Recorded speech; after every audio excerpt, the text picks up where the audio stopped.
என் அன்பு தேவனுடைய பிள்ளைகளே, கர்த்தராகிய இயேசுவின் நாமத்தில் உங்களை வாழ்த்துகிறேன். நம்ம எல்லாரும் சேர்ந்து நம்முடைய தேவாதி தேவனை துதித்து ஒரு அருமையான பாடலை பாடுவோமா?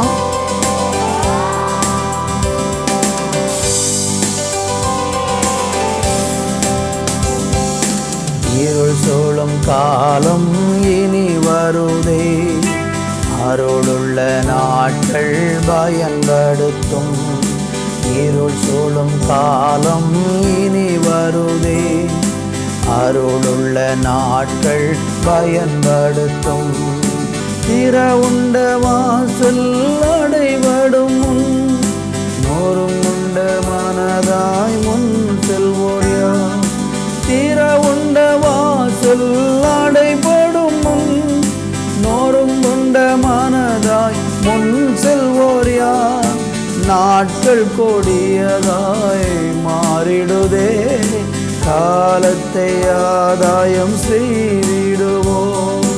நாட்கள் கொடியதாய் மாறிடுதே, காலத்தை ஆதாயம் செய்திடுவோம். தரிசு நிலங்கள் அநேகமுண்டு, தரிசனம் பெற்றோ நீர் முன் வருவீர். தரிசு நிலங்கள் அநேகமுண்டு, தரிசனம் பெற்றோ நீர் முன் வருவீர். பரிசாக இயேசுவை அவர்களுக்கும் அளித்திட அன்பால் எழுந்து செல்வீர்.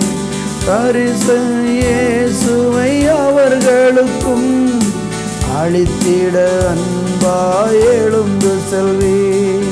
திறவுண்ட வாசல் அடைபடும் முன், நொறுங்குண்ட மனதாய் முன் செல்வோர் யார்? திறவுண்ட வாசல் அடைபடும் முன், நொறுங்குண்ட மனதால் முன் செல்வோர் யார்? நாட்கள் கொடியதாய் மாறிடுதே, காலத்தை ஆதாயம் செய்திடுவோம். நாட்கள் கொடியதாய் மாறிடுதே, காலத்தை ஆதாயம் செய்திடுவோம். நல்ல தகப்பனே, கர்த்தருடைய வருகை சமீபமாயிருக்கிற இந்த காலங்களிலே நாங்கள் தேவனுக்காக எழும்பி தேவனுடைய சுவிசேஷத்தை இந்த உலகத்துக்கு அறிவிக்க, நற்செய்தியை சொல்ல என் தேவனாகிய கர்த்தர் எங்களுக்கு கிருபை தர வேண்டும் என்று ஜெபிக்கிறோம். ஆசீர்வதியும் இயேசுவின் நாமத்தில் பிதாவே, ஆமேன், ஆமேன். தேவனுடைய பிள்ளைகளே, இந்த நாளிலே 1 கொரிந்தியர் நிருபம் 9ஆம் அதிகாரம் 19வது வசனத்தை வாசிக்கிறேன். சுவிசேஷத்தை நான் பிரசங்கித்து வந்தும் மேன்மை பாராட்ட எனக்கு இடமில்லை, அது என்மேல் விழுந்த கடமையாயிருக்கிறது. சுவிசேஷத்தை நான் பிரசங்கியாதிருந்தால் எனக்கு ஐயோ. என் அன்பு தேவ பிள்ளைகளே, இந்த வேத வசனம் நமக்கு என்ன சொல்லுகிறது? சுவிசேஷத்தை நாம் இந்த உலகத்தில் பிரசங்கிக்கிறதை குறித்து இந்த வார்த்தை நமக்கு கற்றுக் கொடுக்கிறது.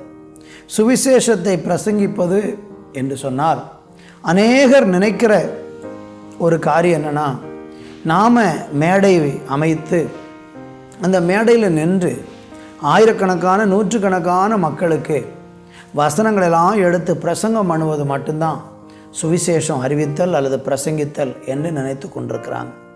ஆனால் சுவிசேஷம் அறிவித்தல் அப்படின்னு சொன்னால் அதற்கு மேடையோ, அதற்கு ஒரு ஒலிபெருக்கியோ, அதற்கு ஒரு கூட்டம் மக்கள் எதுவுமே தேவையில்லை.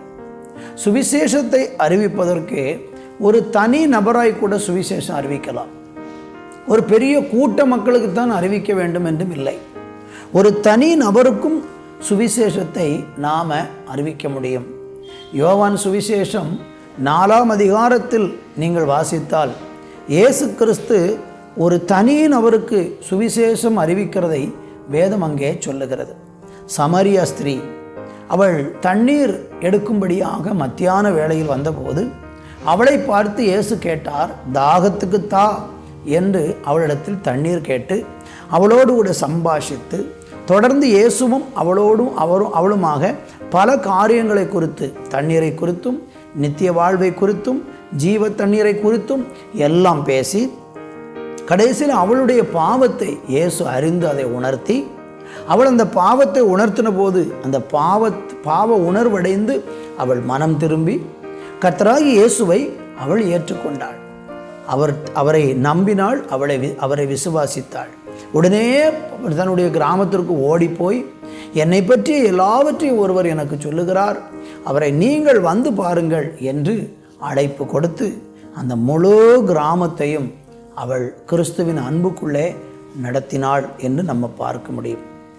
என் அன்பு தேவனுடைய பிள்ளைகளே, உங்கள் வாழ்க்கையில் இயேசு எவ்வளவு நன்மை செஞ்சிருக்கிறார், எவ்வளவு அற்புதம் செஞ்சிருக்கிறார், அதிசயம் செஞ்சிருக்கிறார். வியாதியை குணமாக்கி இருக்கிறார், பிசாசை துரத்தி இருக்கிறார், கடலிலிருந்து விடுதலையாக்கி இருக்கிறார், கண்ணீரை துடைத்திருக்கிறார். ஏன், உங்களுடைய பயங்கரமான பாவத்தையே அவர் மன்னித்து உங்களை பரிசுத்தமாக்கி இருக்கிறார் அல்லவா? அப்போ ஏன் அந்த இயேசுவை குறித்து மற்றவர்களுக்கு அறிவிக்க நீங்கள் தயங்க வேண்டும்? அதுக்கு இந்த அற்புதத்தை போய் சொல்கிறதுக்கு அதுக்கு ஒரு பயிற்சி தேவையில்லை, அதற்கு ஒரு கல்வி தேவையில்லை. நமக்கு நடந்ததை நம்ம மற்றவர்களுக்கு சொல்ல போகிறோம். அந்த சமரிய ஸ்திரீ அதைத்தான் செய்தாள். எனக்கு நடந்ததை நான் மற்றவர்களுக்கு சொல்லணும்னு சொல்லி கிராமத்தில் போய் சொன்னாள். நீங்களும் உங்களுக்கு இயேசு நல்லது செய்திருந்தால், நன்மை செய்திருந்தால், அதை மற்றவர்களுக்கு ஒரு வார்த்தையை கொண்டாகிலும் நீங்கள் சொல்வீர்கள் என்றால் அவங்க வாழ்க்கை மாறும், அவங்க இயேசு விசுவாசிப்பாங்க, அவங்க ரட்சிக்கப்படுவாங்க. அப்படி ரட்சிக்கப்படுகிறது நிமித்தம் உங்கள் மேலே தேவன் இரக்கம் வைத்து உங்களையும் அவர் ஆசீர்வதிப்பார். ஜெபிக்கலாமா? நல்ல பிதாவே, சுவிசேஷத்தை அறிவிக்கிறதுக்கு நாங்கள் வெட்கப்படாதபடிக்கு தேவனுடைய சுவிசேஷத்தை மகிழ்ச்சியோடும் சந்தோஷத்தோடும் அறிவிக்க எங்களுக்கு கிருபை தாரும். இயேசுவின் நாமத்தில் பிதாவே, ஆமேன், ஆமேன்.